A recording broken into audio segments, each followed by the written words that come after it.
Assalamualaikum warahmatullahi wabarakatuh. Saya Barman Ghazali dari kelas 11 PPLG 6, nomor absen 7. Pada kesempatan kali ini saya akan menjelaskan tentang KNN. Apa itu KNN? KNN adalah model machine learning yang dapat digunakan untuk melakukan prediksi berdasarkan kedekatan karakteristik dengan sejumlah tetangga terdekat.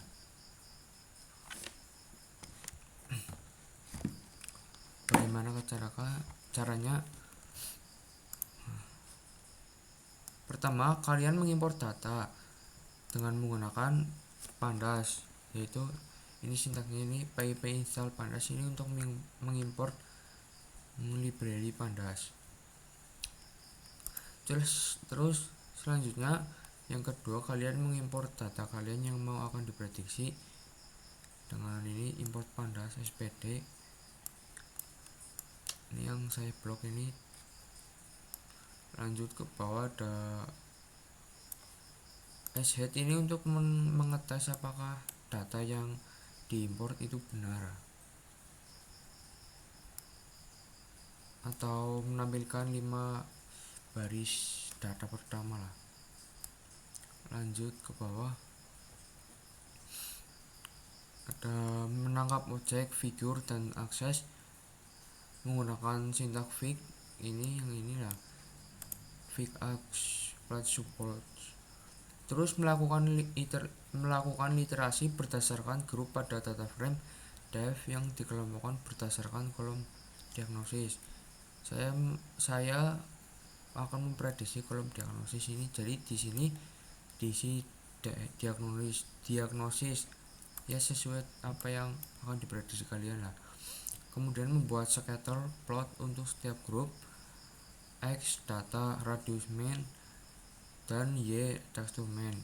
Label radius main memberikan label untuk setiap grup diambil dari nilai kolom diagnosis. Ini kodenya. Selanjutnya ada menambahkan legenda untuk membedakan grup berdasarkan diagnosis. Terus untuk menambahkan judul tabelnya ini menggunakan plot legend. Ini untuk menambahkan judul menggunakan plot title. Terus untuk menambahkan label pada sumbu X, radius main itu sumbu X ini yang lurus ya, sumbu X. Terus sumbu Y ini yang berdiri yaitu radius main. Dan untuk menambahkan grid untuk mempermudah pembacaan plot bisa menggunakan plot grid dan menampilkan tabelnya menggunakan plot show. Kemudian yang kedua ada pre-processing dengan label binarizer. Mengimport pustaka NumPy, import NumPy spd, terus mengambil 2 kolom dari data frame S yaitu radius main dan texture main. Ini mewakili fitur yang akan digunakan untuk pelatihan model.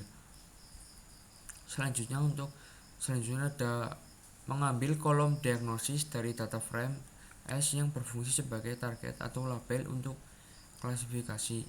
Ini ya kodenya ini diisi sesuai yang tadi yang di atas ya. Kemudian ada mencetak isi dari Xtrain dan Ytrain. Selanjut membuat objek label binarizer yang digunakan untuk mengonversi label kategori menjadi format biner. Bisa menggunakan kode ini yang saya blok ini, tinggal diketik saja. Kemudian menggunakan label binarizer untuk mengonversi Ytrain atau label asli menjadi format biner. Terus ada mencetak hasil Ytrain setelah diubah menjadi array atau satu dimensi. Ini hasilnya ya, ini yang 11000.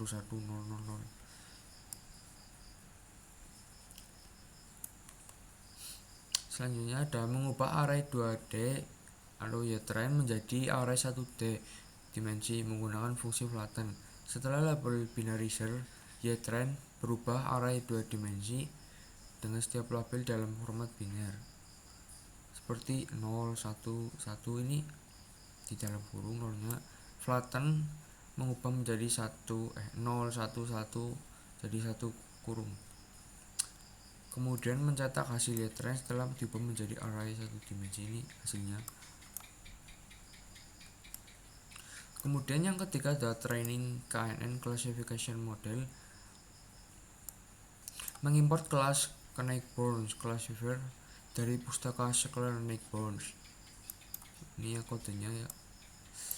Kemudian menetapkan jumlah tetangga terdekat K atau bisa disebut K yang akan dipertimbangkan oleh model saat melakukan klasifikasi. Terus membuat objek model KNN dengan jumlah tetangga K yang telah ditentukan. Ini sintaksnya.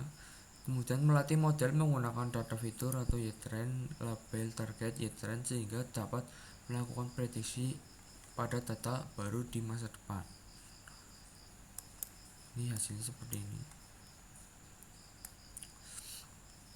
Yang keempat ada prediksi dengan KNN atau classification model. Ini untuk memprediksi objek itu, atau contohnya misal orang ini terkena penyakit ini, itulah contohnya lah ya.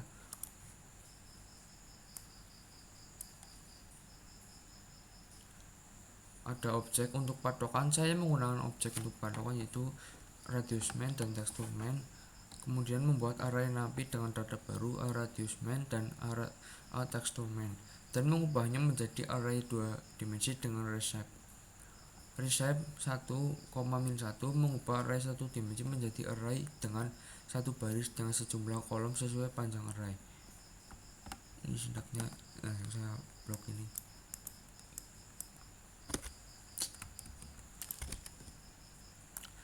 Selanjutnya menampilkan snew untuk memverifikasi format data baru array 2 dimensi dengan satu baris. Ini hasilnya seperti ini. Kemudian mendapatkan prediksi dari model Knightborn model berdasarkan data input yang diberikan. Selanjutnya menampilkan hasil prediksi yang berisi label diagnosis untuk data baru. Selanjutnya mengubah label prediksi new dari format numerik seperti 0 dan 1 kembali ke format label kategori asli. Ini kategori asli. Yang kelima, visualisasi Knightborn. Membuat figur dan akses untuk plot menggunakan matplotlib. Aksi ini ya saya blok ya. Terus melakukan literasi berdasarkan grup pada data frame div yang dikelompokkan berdasarkan pada kolom diagnosis. Ini yang saya tandain ya. Selanjutnya menambahkan titik data baru yaitu radius main dan texture main. Kemudian plot scatter ini untuk menentukan warna titik color ini untuk menentukan warna titik data baru menjadi merah. Kemudian ada marker untuk menandakan titik data baru menggunakan bentuk persegi. Label ini untuk titik data misterius. PLT legend ini untuk menambahkan legenda untuk membedakan grup berdasarkan diagnosis. Ini salah ya.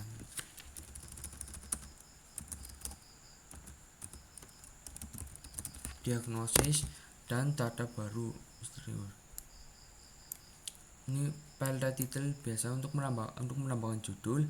PLT X label ini untuk menambahkan judul pada garis X, dan label ini label ini untuk menambahkan judul dari label. Grid ini untuk tadi ya, biar membuat grid atau garis biar mudah terbaca. PLT show ini untuk menampilkan tabel. Kemudian yang keenam ada kalkulasi distance. Membuat sebuah array napi bernama misterius yang berisi 2 elemen, yaitu elemen radius main dan texture main. Ini hasilnya seperti ini, ini kodenya. Kemudian ada train adalah array atau data frame yang berisi data latih atau fitur yang dapat digunakan untuk melatih model. Ini datanya, hasilnya ini sintaksnya seperti ini, train, extrain. Selanjutnya ada mengimport fungsi Euclidean dari model Skippy Spatial Distance yang digunakan untuk menghitung jarak Euclidean antara dua titik. Ini sintaksnya. Kemudian membuat sebuah list comprehension untuk menghitung jarak Euclidean antara array misterius yang berisi dua fitur, dan setiap baris dalam extrain data fitur pelatihan. Jadi hasilnya seperti ini ya, banyak banget nih. Selanjutnya ada menambahkan kolom bernama jarak ke data frame S. Ini sintaksnya seperti ini. Kemudian mengurutkan data frame S berdasarkan kolom jarak.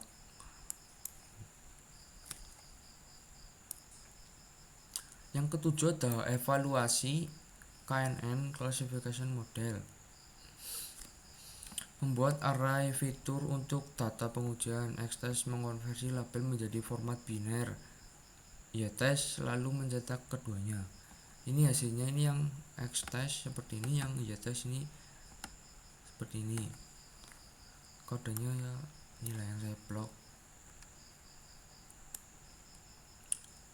Lanjut, menghasilkan prediksi label untuk data pengujian. Xtest menggunakan model yang telah dilatih dan menyimpan hasil dalam YBRED. Ini hasilnya. Yang ke-8 ada evaluasi model dengan akurasi skor, yaitu menghitung dan menampilkan akurasi model klasifikasi dengan membandingkan label sebenarnya dan label diprediksi. Ini perbandingannya jadi 0,5.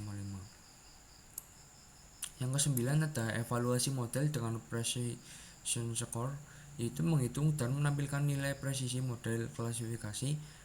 Presisi memberikan indikasi seberapa akurat prediksi positif model. Hasilnya prediksinya ada 0,5 hasilnya. Ini sintaksnya. Yang ke-10 ada evaluasi model dengan recall score, yaitu menghitung dan menampilkan nilai recall model klasifikasi. Nilai recallnya adalah 0,5 di sini. Yang ke-11 ada evaluasi model dengan F1 score, yaitu menghitung dan menampilkan nilai F1 score model klasifikasi. F1 score memberikan gambaran yang baik tentang performa model ketika ada ketidakseimbangan antara kelas positif dan kelas negatif. Sintaksnya. Terus yang ke